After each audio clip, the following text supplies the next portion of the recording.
Hello,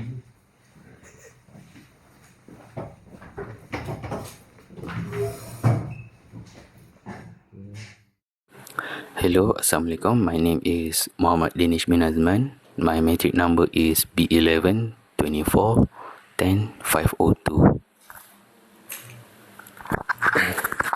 Hello, nama saya Muhammad Rizal Mustaqim bin Abdullah Zainal and my number matrix is B1124 105 12. Assalamualaikum. My name is Muhammad Azhar Fendi bin Abdul Rahman. My matrix number is B1124105553. Hello, greeting. My name is Mr. Tungat Nabali. My matric number is B1124104888. Good morning to everyone here. Assalamualaikum. And for our this morning agenda, I would like to talk about OSH. And as you may know, the OSH stands for Occupational Safety and Health. It's also used in engineering for safety purposes. But you guys also know that OSH is also will be used in business management. So now for this morning, we're going to talk about role of OSH in legal requirement in business management. So occupational safety and health, OSH legal requirement play a vital role in effective business management by ensuring that workplace activities are conducted in a safe, healthy, and legally compliant manner. This requirement provide a structured framework that guide management decision, operational planning, and organizational responsibility. So, number one will be ensuring legal compliance. OSH legal requirement ensure that business comply with national law and regulation, such as Occupational Safety and Health Act 1994 in Malaysia. Compliance help organization avoid legal penalty, fine prosecution, and possible business closure. By integrating OSH requirement into management systems, company can operate lawful and reduce exposure to legal risk. So, number two, protecting employee safety and health. One of primary role of OSH legal requirement is to protect employee from workplace hazard, accident, and occupational disease. This law require employer to provide safe working environment, safe machinery, proper training, and personal protective equipment. Health and safe employees are more productive, motivated, and less likely to be absent due to injury or illness. And as for the number 3 point will be risk management and accident prevention. OSH law require business to identify hazard, assess risk, and implemented control measure. This systematic approach help management prevent accident before they occur. Effective risk management reduce downtime, damage to equipment, and lost skilled worker, contributing to smoother business operation. And I'm very sure my brother Mirza would like to continue my point. Well, thank you to Danish for giving us 3 points of roles of OSH.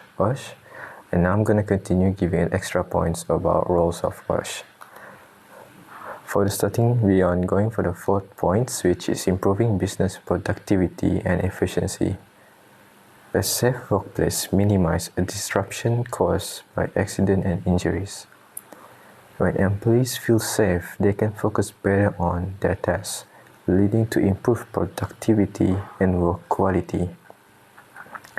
OSH legal compliance also reduce compensation costs, medical expenses, and insurance claims, improving overall business efficiency. For the 5th point, enhancing corporate image and reputation. These roles are meant for businesses that comply with OSH legal requirements, are viewed as responsible and ethical, in technical organization. Strong OSH practice enhance the company's reputation among customers, investors, and regulatory authorization. This positive image can lead to better businesses, opportunities, and long-term sustainability. For my last point of role of OSH, supporting sustainable business management. These roles are very meant for OSH legal requirement promote long-term sustainability by ensuring that human resources are protected and workplace risks are controlled.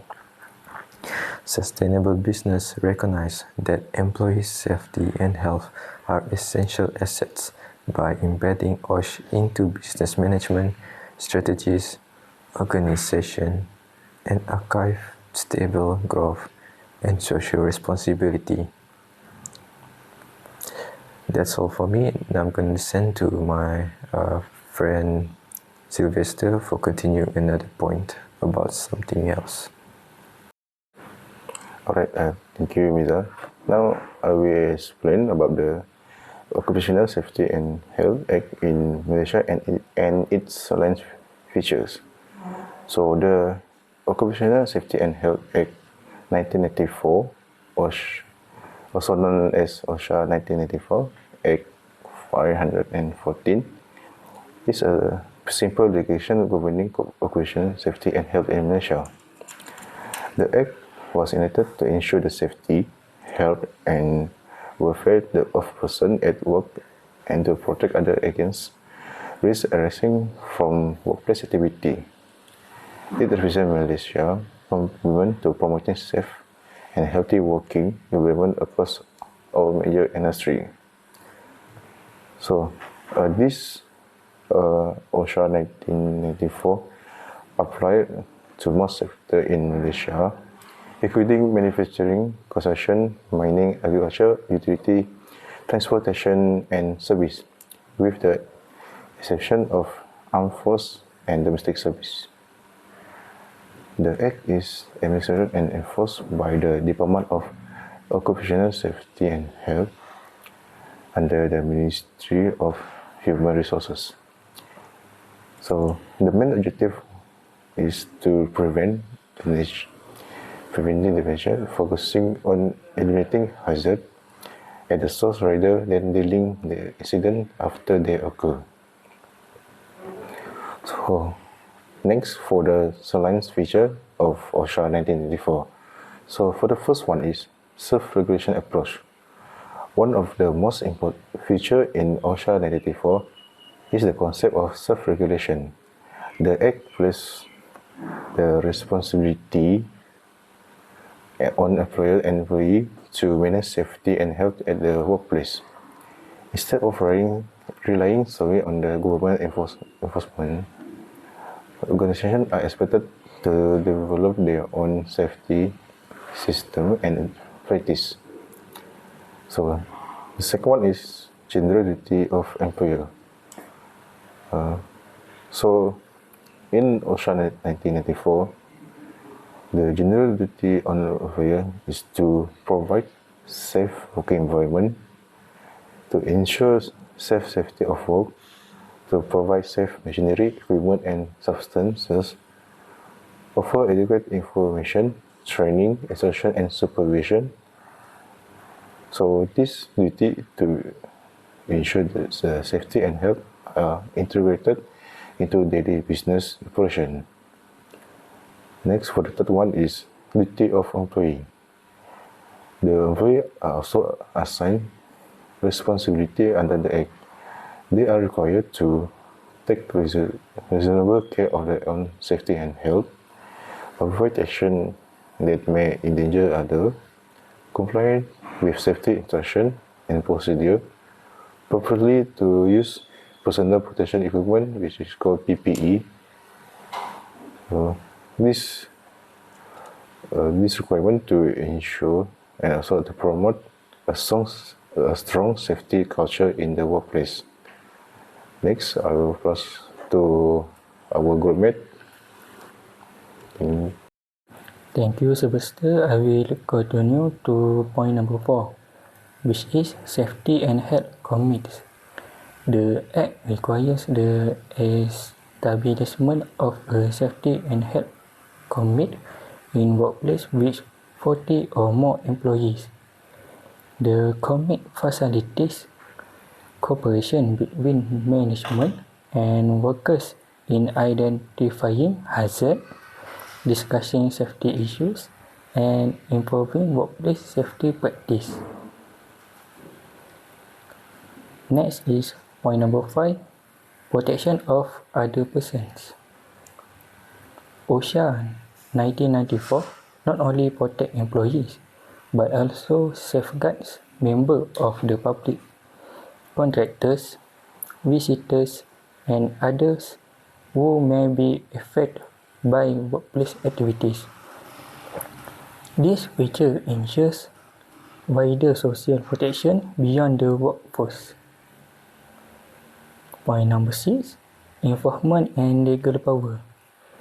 Those officers are empowered to conduct workplace inspection, investigate incident and dangerous occurrences, issue improvement and prohibition notice, initiate legal prosecutions.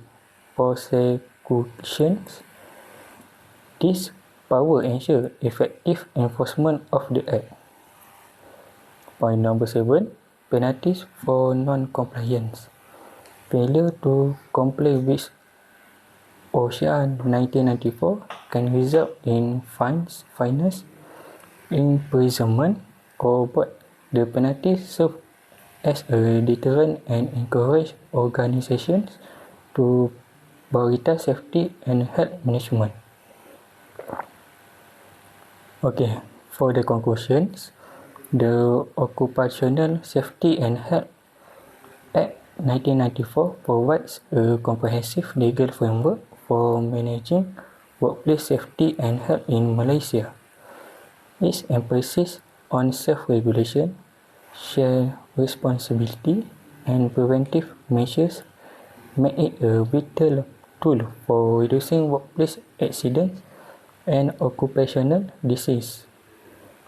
Through effective implementation of OSHA 1994, business can protect employees, improve productivity, and support sustainable economic development.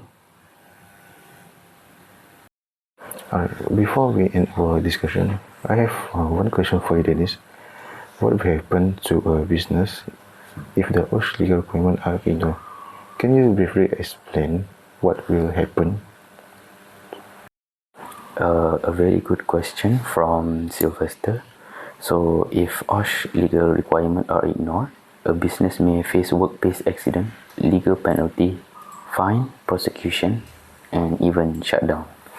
Ignoring safety can also damage employee morale, increase absenteeism, and harm company reputation. I got another question for Azrul. What is meant by the self-regulation concept in the OSHA 1994? So the question is the meaning of the self-regulation. Self-regulation means that employers and employees are responsible for managing workplace safety and health themselves. Instead of depending on the government enforcement, organizations must proactively identify hazards and implement control measures. Okay, so I guess we all can agree that overall the effective implementation of OSH legal requirement supported by OSHA 1994 contributes significantly to safer workplace, improved employee welfare, and sustainable industrial development in Malaysia. Compliance with OSH law should therefore be viewed as an essential investment in human capital and long-term business success rather than merely regulatory requirement. So I think if there's no other question, or I think we can end our discussion here. Thank you for coming.